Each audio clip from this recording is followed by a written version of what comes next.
Hello everyone. आज हम अपने नेक्स्ट एक्सरसाइज के लिए आगे बढ़ते हैं। Next exercise is about two or more spheres. Okay, सो दो या दो से ज़्यादा स्फीयर हैं, उनके इंटरसेक्शन के बारे में बात करेंगे। तो स्फीयर के इंटरसेक्शन से एंगल ऑफ इंटरसेक्शन एक्चुअल में क्या होता है। जब दो स्फीयर आपके पास इंटरसेक्ट कर रही है, मान लीजिए कि ये स्फीयर है and other is this, so at the point of the intersection वहाँ पे जो टेंजेंट आप ड्रॉ करोगे, ठीक है, at the point of intersection जो टेंजेंट के बीच में जितना एंगल बन रहा होगा, that is the angle between those two spheres. Sphere के बीच का एंगल का मतलब है जिस पॉइंट पे स्फीयर ने कट किया, ठीक है, उस पॉइंट पे टेंजेंट ड्रॉ कीजिए दोनों स्फीयर्स पे, और उन दोनों टेंजेंट्स के बीच में जो एंगल रहेगा that is the angle of intersection of those two spheres. ठीक है, so angle between two spheres, आपके पास दो स्फीयर है, एक की रेडियस r1 है, दूसरे की r2 है, ठीक है, और d उन दोनों की रेडियस के बीच में, सॉरी उन दोनों के सेंटर के बीच में d डिस्टेंस है, ठीक है। Then theta is angle of intersection, theta angle of intersection है वहां पे। ओके, अब देखिए आपके पास दो स्फीयर हैं, so this is your one sphere and this is another. ये आपके पास यहाँ पे टेंजेंट जब आपने ड्रॉ किए लाइक दिस, ये मैं कोई पॉइंट और ये सेंटर से पास करता हुआ यहाँ पे मैं इस तरह से ड्रॉ कर रही हूँ, and so this is your angle theta, जो कि क्या है, एंगल ऑफ इंटरसेक्शन। ठीक है, if C1 is centre of the sphere, C2 इसका सेंटर है, इस स्फीयर की रेडियस r1 हो गई, इस दूसरे C2 स्फीयर के रेडियस r2 हो गई, C2 सेंटर वाले स्फीयर की। ओके, और d इन दोनों के बीच का distance, that mean C1 C2 आपका है d, ये गिवन है, थीटा भी गिवन है। देन आपने शो करना है that cos theta is equals to this. ठीक है, अब किसी ट्राइंगल में, in this triangle PC1C2, cos theta angle होगा, that is cos theta angle is जिन दोनों साइड्स के बीच में एंगल बना हुआ है उनका square, that is C1P square plus C2P square minus सामने वाली साइड है that is C1C2 whole square divided by 2 C1P C1P C2P। Okay, this is cos theta angle, cos of theta किसी cos थीटा किसी triangle के अंदर, that is PC1C2 triangle के अंदर cos theta. Now ये सारी चीजें हमें पता है, ये सिंपली cos फॉर्मूला लिखा हुआ है अगर आप समझे तो इस तरह से। तो this is C1P r1 square हो गया, this is r2 square and C1C2 d square given है 2r1 r2। यही एक्चुअल में पूछा था, यही चीज हमारे पास cos फॉर्मूले से ही आ जाती है ये। ठीक है, अब नेक्स्ट जो कॉन्सेप्ट आता है that is of orthogonal spheres. Orthogonal sphere किसे बोला जाएगा, ऑर्थोगोनल स्फीयर्स जब आपकी स्फीयर्स जहाँ इंटरसेक्ट कर रही है और जो टेंजेंट आपका बन रहा है, अगर वो दोनों टेंजेंट 90 डिग्री पे अगर कट कर रहे हैं, इट मीन्स मतलब if this theta is 90, okay, if this theta is 90 then दो spheres are said to be orthogonal spheres if theta is the same ही, if theta is equals to 90 then आपके पास cos 90 0 हो जाएगा, correct, cos 90 0, so r1 square plus r2 square minus d square divided by 2r1 r2।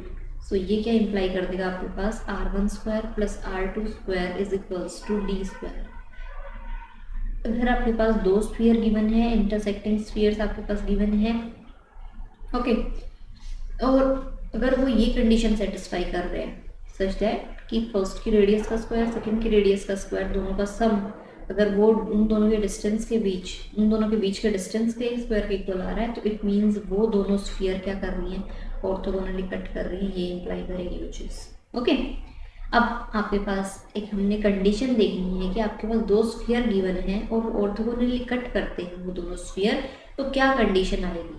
Okay, जैसे एक ये condition हमारे पास है, ठीक है, आपके पास r1 रेडियस का r2 रेडियस का ये अगर स्फीयर है तो इक्वल टू d स्क्वायर आता है। तो लाइक वाइज आपके पास स्फीयर इस बार गिवन है, ठीक है, तो जनरल स्फीयर आपके पास गिवन है, I am talking about next article 6.26, तो वो कंडीशन हमें निकालनी है।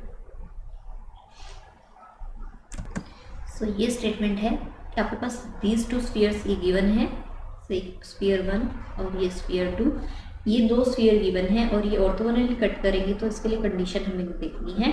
अब देखिए, अब फर्स्ट स्फीयर है, सेंटर फर्स्ट स्फीयर का से C1 और वो कितना हो गया -U1 -V1 -W1, ओके। इसी तरह से रेडियस स्फीयर 1 की रेडियस कितनी हो गई, ओके, इसका आर स्क्वायर यूज होना था, आर स्क्वायर लिख लीजिए चाहिए तो U1 square U2 V1, sorry just wait, ये हम आर स्क्वायर ही लिख लेते हैं। अब के बाद U1 square plus V1 square plus W1 square minus D1, okay. ये फर्स्ट स्फीयर की आपके पास सेंटर और रेडियस हो गई। लाइकवाइज सेकेंड स्फीयर का centre U2 minus V2 minus W2 and its radius is U2 square plus V2 square plus W2 square minus D2 and now condition orthogonal sphere की, for orthogonal spheres की condition हमें पता है R1 square plus R2 square is equals to D square. ये condition अगर हमारे पास है तो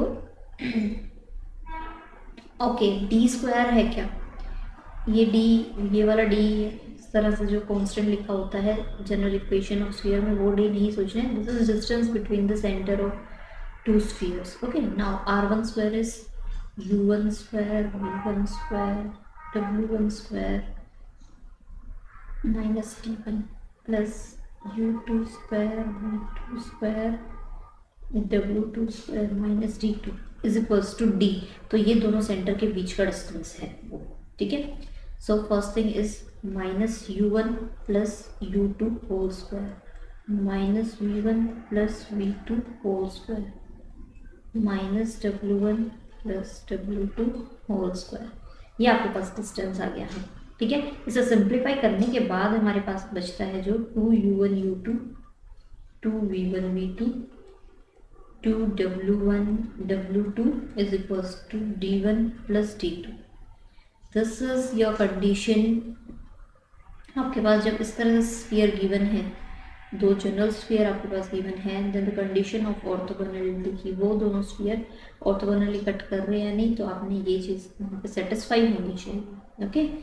और इसका कन्वर्स भी ट्रू है, अगर कोई दो स्फीयर इस कंडीशन को सेटिस्फाई करते हैं then those two spheres cut orthogonally, को ऑर्थोगोनली कट करेंगे, ये कंडीशन है, ओके। अब इसमें देखिए कंफ्यूज नहीं होना है, ये क्या है, twice of U1 U2, coefficient x का जो कोफिशिएंट है ट्वाइस 2U1 है उसका हाफ, तो x के कोफिशिएंट का हाफ से यहाँ मल्टीप्लाई है, 2 का मल्टीप्लाई है with U1। Again likewise x के कोफिशिएंट का सेकेंड स्फीयर के में जो x का कोफिशिएंट है उसके हाफ से, कोफिशिएंट कितना है 2U2, उसके हाफ से डिवाइड है, दैट इज सिर्फ U2। Likewise V1 twice of V1 V2 twice of W1 W2, और ये जो कांस्टेंट है ये इक्वल के दूसरी तरफ लिखे हुए हैं इक्वालिटी में D1 प्लस D2। तो ये कंडीशन होल्ड करने पे आपके स्फीयर ऑर्थोगोनली कट करते हैं, ठीक है। अब कोई क्वेश्चन है, जैसे कोई स्फीयर गिवन है, जैसे एग्जांपल फर्स्ट ही आपके पास गिवन है, उसमें दो स्फीयर गिवन है, तो आपके पास कोई स्फीयर गिवन होगा तो सबसे बेसिक जो आपने सबसे पहला काम करना है वो है U1 V1 W1 D1, ये सब कोफिशिएंट्स कंपेयर करने होंगे। इस इक्वेशन में से कंपेयर करो उसे U1 V1 W1 D1 likewise U2 V2 W2 D2, ये सब आपने निकालने हैं और उनसे ये कंडीशन सेटिस्फाई करके दिखानी है, मतलब इसकी लेफ्ट हैंड साइड पहले लेनी है और इसकी राइट हैंड साइड की इक्वल आनी चाहिए, okay.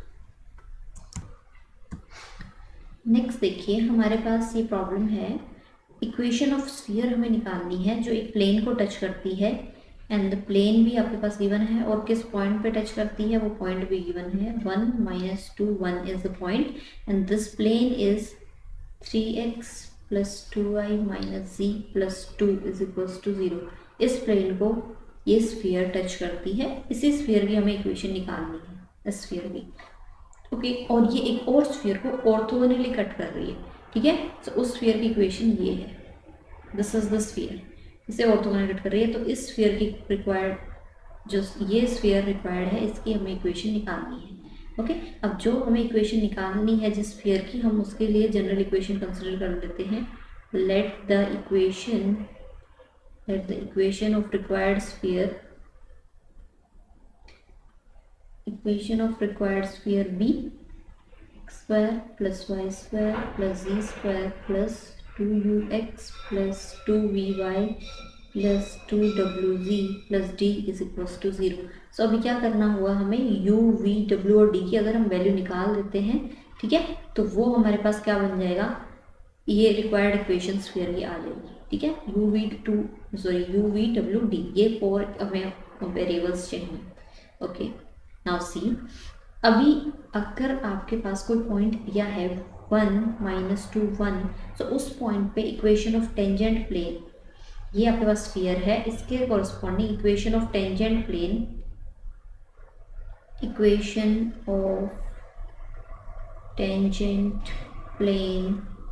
Eight point P with respect to sphere 1.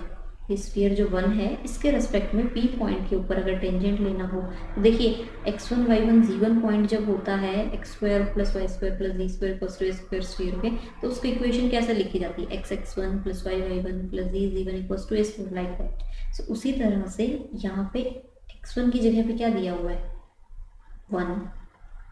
Okay, y times y1 की जगह दिया है -2, z1 1 दिया हुआ है, ठीक है, प्लस u अलग हो जाता है, 2x को क्या लिखते हैं, x प्लस x1 है हमारा 1.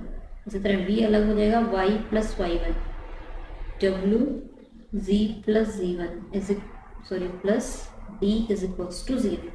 ये आपके पास इक्वेशन ऑफ टेंजेंट प्लेन आ गई. अब इसमें से x के कोफिशिएंट्स अगर प्लेन के फॉर्म में लिख दो, x के कोफिशिएंट अगर कलेक्ट कर लें, तो x का हो गया u प्लस 1, y का -2 प्लस v, z का हो गया w प्लस 1, कॉन्स्टेंट टर्म कितनी बच गई, u -2v plus w plus d is equals to 0. ये आपके पास आ गई equation of tangent plane to this sphere at point P. But हमारे पास एक खुद से एक प्लेन दिया हुआ है जो इस स्फीयर को एक ही पॉइंट पे टच कर रहा है. एक ही पॉइंट पे अगर टच करता है तो वो अपने आप में प्लेन है. I am talking about this plane 3x plus 2y minus z plus 2 equals to 0. But given tangent plane at point P पे जो गिवन टेंजेंट प्लेन है वो क्या है, is 3x plus 2y minus z plus 2 is equals to 0.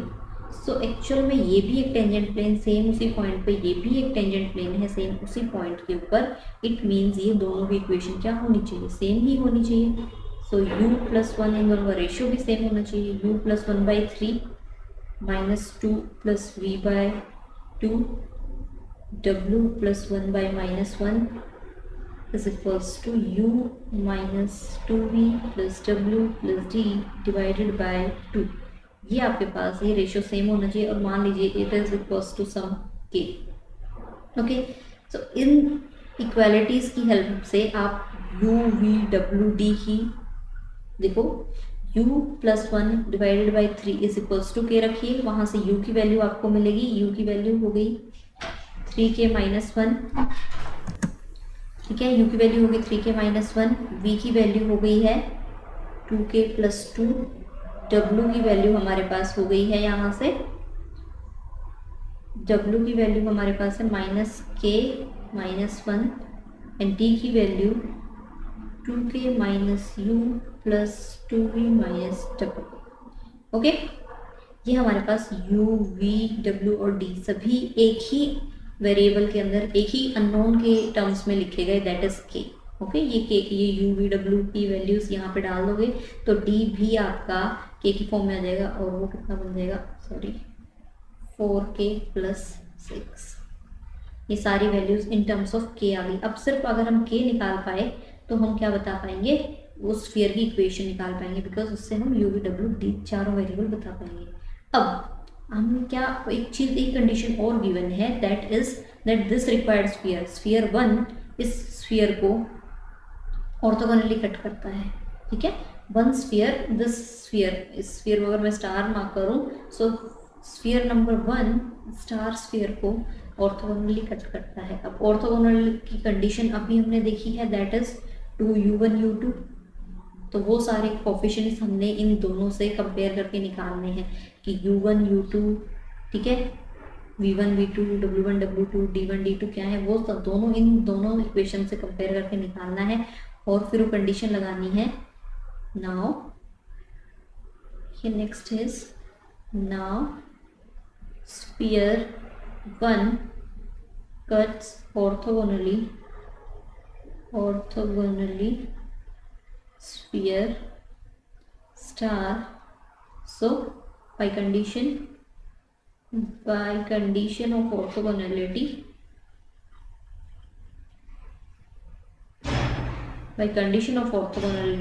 आपने क्या करना है, कंडीशन क्या है, 2u1 u2, ओके। सो 2u, एक में तो u v w ही है coefficient, so 2u and second के अंदर क्या है, ओके यहाँ पे पहले हम लिख लेते हैं या तो कि u1 u2 से बात करने वाले। देखिए इस इक्वेशन में अगर हम u1 की बात कर रहे हैं तो u1 कितना हो जाएगा, x का जो कोफिशिएंट है उसका half, that is -2। Likewise v1 कितना हो जाएगा, x का जो कोफिशिएंट है उसका half 3, w1 is 0 and d1 is 4। ये u1 v1 w1 d1 हो गया आपके -2 3 0 4। और इसके अंदर क्या है, u2 v2 w2 d2 का काम कौन करेंगे, u v w और d, ओके। सो हमें क्या मल्टीप्लाई करना है, -2 3 0 and 4, so -2 plus v -2 3 0 plus t, last term हमारे पास थी, कांस्टेंट टर्म हमारे पास है 4, d1 इज 4 प्लस 4, ये कांस्टेंट टर्म हो गई, is equals to 0। This is the condition of orthogonality. So -4u plus 6v plus t plus 4 is equals to 0। अब इन सब की वैल्यू ये हमें यहाँ से पुट करनी है, सारी वैल्यू जब हम यहाँ पुट करते हैं तो we will get k is equals to 3/2। After putting k is equals to 3/2, k की वैल्यू हमने u v w और d के अंदर हमने डालनी है, so we will get u is equals to 7/2, v is equals to 5, w -5/2 and d is equals to 12। So equation of required sphere, so required sphere हमारे पास क्या बन जाएगा, वहाँ पे हमने u v w d की वैल्यू निकालनी है। So x² plus y² plus z² 2u, so 7x plus 2v 10y minus 5z plus 12 is equals to 0। ये आपके पास क्लियर आ गया, जो उस प्लेन को टच कर रहा था बी पॉइंट पे और दूसरे स्फीयर को ऑर्थोगोनली कट कर रहा था। सो इस तरह से हमने काम करना है। अब एक नेक्स्ट एग्जांपल और देखते हैं हम इसी में। क्वेश्चन है, टू स्फीयर है हमारे पास of radius r1 r2 which cut orthogonally, okay. Prove that the radius of common circle, उन दोनों स्फीयर्स के इंटरसेक्शन से जो कॉमन सर्कल बन रहा है उसकी रेडियस ये है, ये हमने प्रूव करना है, ओके। अब मान लीजिए कि आपके पास जो कॉमन सर्कल है, late the equation of common circle जिसकी हमें रेडियस निकाल के ये दिखानी है, okay. Late the equation of common circle भी, कोई भी सर्कल हो सकता है, x² plus y² is equals to a², और ये xy प्लेन के अंदर बना हो कोई सर्कल है, z प्लेन में नहीं है, z इक्वल्स टू 0, उसकी रेडियस a है, सेंटर 0 0 है in xy plane, okay. We can write this equation as, इसे हम इस तरह से भी लिख सकते हैं, x² plus y² plus z² is equals to a² along with, जब z 0 है तो हम उसे इस तरह से भी स्फीयर की फॉर्म में भी दे सकते हैं, ठीक है। ऑब्वियसली ये एक स्फीयर है, z इक्वल्स टू 0 प्लेन में जब काटा तो आपके पास यही मिलने वाला है, ओके।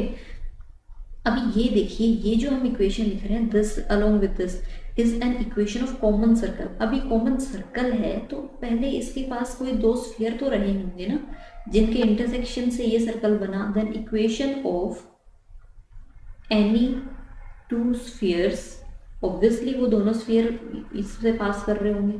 देखिए दो स्फीयर इंटरसेक्ट करें, उनसे जो सर्कल मिला या तो ऐसे बोल लीजिए या फिर ऐसे बोल लीजिए कि ये जो सर्कल है आपके पास, इस सर्कल से पास होने वाले दो spheres. So equation of any two sphere passing through this circle, passing through this circle, circle 1, तो वो क्या होंगी, equation of any two sphere के पास x square plus y square plus z square minus a square, sphere plus k times plane हम जिस तरह से लिखते थे उसको, this is sphere plus k1 times z equals to 0। ये एक आपके पास स्फीयर आ गया, दूसरा स्फीयर भी सी सर्कल से पास करता है, so y square plus z square minus a square plus k2z is equals to 0। ये आपके पास दूसरा स्फीयर हो गया। ठीक है, अब ये दोनों स्फीयर ने ऑर्थोगोनली कट किया था, तब ये सर्कल हमें 1 मिला था। So equation sphere 2 and 3 cuts orthogonally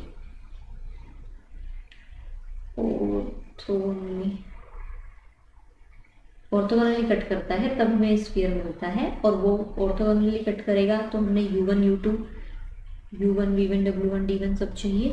okay, so for sphere this 2 वाले स्फीयर के लिए हम u1 u2 u1 v1 w1 d1 की वैल्यू लिखते हैं। और दिस स्फीयर u1 कितना हो जाएगा, कोफिशिएंट ऑफ x का half that is 0, v1 is coefficient of y का half that is 0, w1 coefficient of z that is k1/2। Okay, d1 कितना हो गया माइनस ए स्क्वायर। लाइकवाइज इस स्फीयर के लिए लिखेंगे तो u2 0, v2 भी 0, w2 0, सॉरी w2 कितना हो गया, w2 is k2/2, this is w2 and d2 is minus a square। Okay, so ये सारी वैल्यूज किस में रखनी है, twice of u1 u2 twice of v1 v2 twice of w1 w2 equals to d1 plus d2, यहाँ पे value रखनी है। ये सब टर्म 0 है, twice of k1/2 k2/2 is equals to minus a square. So ये कितना बन गया आपके पास, k1 k2 is equals to minus 4a square. ये आपके पास कंडीशन एक आ गई है फोर्थ।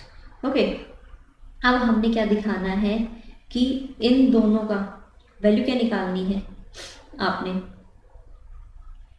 ये वैल्यू आपने ये जो सर्कल है इसकी रेडियस आपने एक्चुअल में दिखानी है this.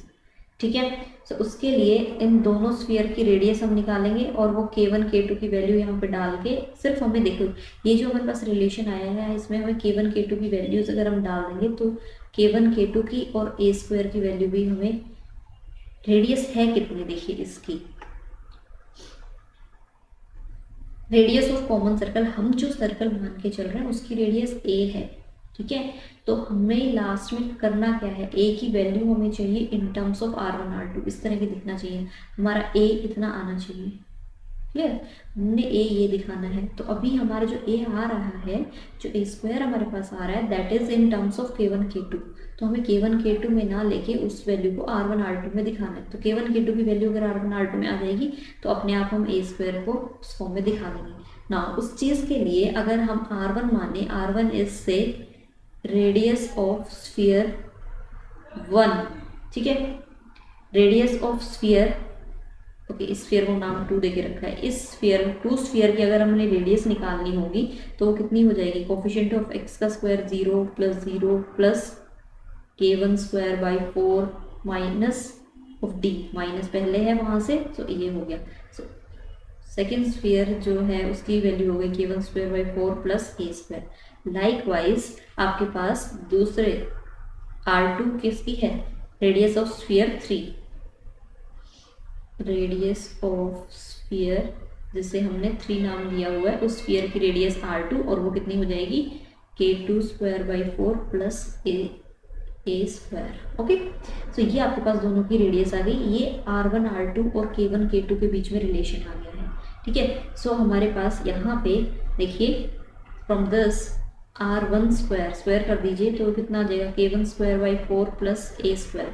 So r1 square minus a square multiplied with 4 is equals to k1 square. Okay, ये आपके पास k1 स्क्वायर की वैल्यू एक आई है जो कि हमने यूज़ कर लेंगे फोर्थ इक्वेशन में। लाइकवाइज इसका स्क्वायर करेंगे तो r2 square is equals to k2 square by 4 plus a square. So r2 square minus a square multiplied with 4 is equals to k2 square. ये k2 स्क्वायर की value आ गई आपके पास। ये दोनों वैल्यूज़ हमने कहाँ पुट करनी है? Put in equation number 4। Equation number 4 में ये वैल्यू पुट करनी है। इक्वेशन नंबर 4 में क्या कर लीजिए, दोनों तरफ स्क्वायर कर लीजिए। k1 square k2 square is equals to 16a raise to power 4। So k1 square is 4 times r1 square minus a square. k2 square is again 4 times, तो 4 स्क्वायर हो गया। r2 square minus a square is equals to 16a raise to power 4। ठीक है, इसे simplify करके आपके पास a square की वैल्यू आ जाएगी r1 square r2 square divided by r1 square plus r2 square. एक ही वैल्यू इसका 100। ओके, सो ये आपके पास क्या होगी? Radius of required circle. Next देखिए एक्सरसाइज 6.8 में सेकेंड क्वेश्चन है। This is from exercise 6.8। मैं सिर्फ आपको यहाँ पे हिंट देने वाली हूँ बिकॉज ये सब कॉन्सेप्ट आप कर चुके हैं। आपके पास इक्वेशन ऑफ स्फीयर है, ठीक है। दिस इज योर स्फीयर से S1 और this is your plane P1। So equation of sphere which passes through this circle, तो उस स्फीयर की इक्वेशन कैसे लिखी जाती है? S1 plus k times of equation of plane, S1 plus k times of plane. ये आपने इक्वेशन ऑफ स्फीयर हो गई, ठीक है। k की वैल्यू अभी नहीं नोन है, k की वैल्यू निकालनी है तो इक्वेशन ऑफ स्फीयर आ जाएगी आपको। So this is your equation number 1, equation of required sphere. ये सिर्फ हिंट है। अब ये इक्वेशन स्फीयर की आ गई, ठीक है। वाई जी कॉन्स्टेंट हम सब कलेक्ट कर लेनी है आपने, इक्वेशन ऑफ स्फीयर की तरह लिख लेनी है। अब वो इस स्फीयर को, दिस स्फीयर को ऑर्थोगोनली कट कर रही है। सो ये इक्वेशन आपके पास स्फीयर की एक स्फीयर की इक्वेशन हो गई, ये आपके पास दूसरा स्फीयर हो गया जो दोनों आपस में ऑर्थोगोनली कट कर रहे हैं। तो करना क्या है? u1 v1 w1 d1 u2 v2 w2 d2, ये सब ऑप्शन निकालने हैं और कंडीशन ऑफ ऑर्थोगोनलिटी लगा के आपने k की वैल्यू निकालनी है। k की वैल्यू वापस यहाँ पुट करनी है और इक्वेशन ऑफ स्फीयर आपको मिल जाएगी। ओके, ये हिंट है आपके लिए। नेक्स्ट देखिए एक्सरसाइज में क्वेश्चन नंबर 4 है, उसका भी मैं आपको हिंट यहाँ पे देने वाली हूँ। ओके, सो आपके पास इक्वेशन ऑफ स्फीयर आपने निकालनी है और वो स्फीयर इन 4 स्फीयर्स को ऑर्थोगोनली कट करता है। ओके, तो वो कैसे होगा? आपने लेट कर लेना है। लेट जो इक्वेशन ऑफ स्फीयर जो आपने निकालनी है वही लेट कर ली और वो जनरल इक्वेशन ऑफ स्फीयर आपने लेट कर ली। X square plus y square plus z square 2ux plus 2vy plus 2wz plus d is equals to 0। इसे 1 मार्क कर लिए। ये आपके पास स्फीयर हो गई जिसमें आपने अभी इस इक्वेशन निकालनी है। That means u v w d की वैल्यू निकालनी है आपने। ओके, सो अब ये स्फीयर, दिस फर्स्ट स्फीयर इस स्फीयर नंबर 2 के साथ भी ऑर्थोगोनल कट करती है। तो फर्स्ट और सेकंड स्फीयर को लेके कंडीशन ऑफ ऑर्थोगोनलिटी लगानी है। मतलब u1 v1 w1 d1, इससे सेकंड स्फीयर की इक्वेशन से u2 w2 ये सब u2 v2 w2 d2 निकाल लेना है और कंडीशन लगा देनी है फर्स्ट और सेकंड पे। लाइकवाइज ही आपने काम फर्स्ट और थर्ड स्फीयर के लिए भी करना है, फिर फर्स्ट और फोर्थ स्फीयर के लिए, फिर फर्स्ट और फिफ्थ स्फीयर के लिए। तो वहाँ से आपके पास 4 कंडीशन आ जाएंगी और 4 कंडीशन से 4 अननोन की वैल्यू आपको निकालनी है, u v w d की वैल्यू निकालनी है। बस वो इसी स्फीयर की इक्वेशन में 1 में पुट करनी है तो आपके पास आपकी इक्वेशन ऑफ रिक्वायर्ड स्फीयर आ जाएगी। नेक्स्ट देखिए क्वेश्चन नंबर 6 है जो, उसमें क्या है कि every sphere through this circle, इस सर्कल से पास होने वाला हर स्फीयर। अब ये आपके पास सर्कल दिया है, स्फीयर दिया है, प्लेन दिया है, इससे आप स्फीयर की इक्वेशन लिख सकते हो। वो क्या है? स्फीयर प्लस k टाइम्स ये प्लेन की इक्वेशन z इक्वल्स टू 0। ये आपके पास एक स्फीयर की इक्वेशन आ गई, इससे इक्वेशन नंबर 1। लाइकवाइज इससे भी आप एक इक्वेशन ऑफ स्फीयर लिख सकते हैं। यहाँ पे k1 ले लीजिए, k2। अब ये दोनों कंडीशन ऑफ ऑर्थोगोनलिटी वहाँ पे सेटिस्फाई करनी चाहिए। तो ये क्या हो जाएगा कि हम शो कर पाएंगे कि every sphere through this circle orthogonally इस सर्कल से पास होने वाली हर स्फीयर को ऑर्थोगोनली कट करेगी। ठीक है, ये आपने दोनों इस तरह से शो करना है। दोनों की स्फीयर की इक्वेशन लिखनी है पहले, फिर कंडीशन ऑफ ऑर्थोगोनलिटी वहाँ पे लगानी है और वो सेटिस्फाई होनी चाहिए, मतलब उसकी लेफ्ट साइड राइट के इक्वल आ जानी चाहिए। क्लियर?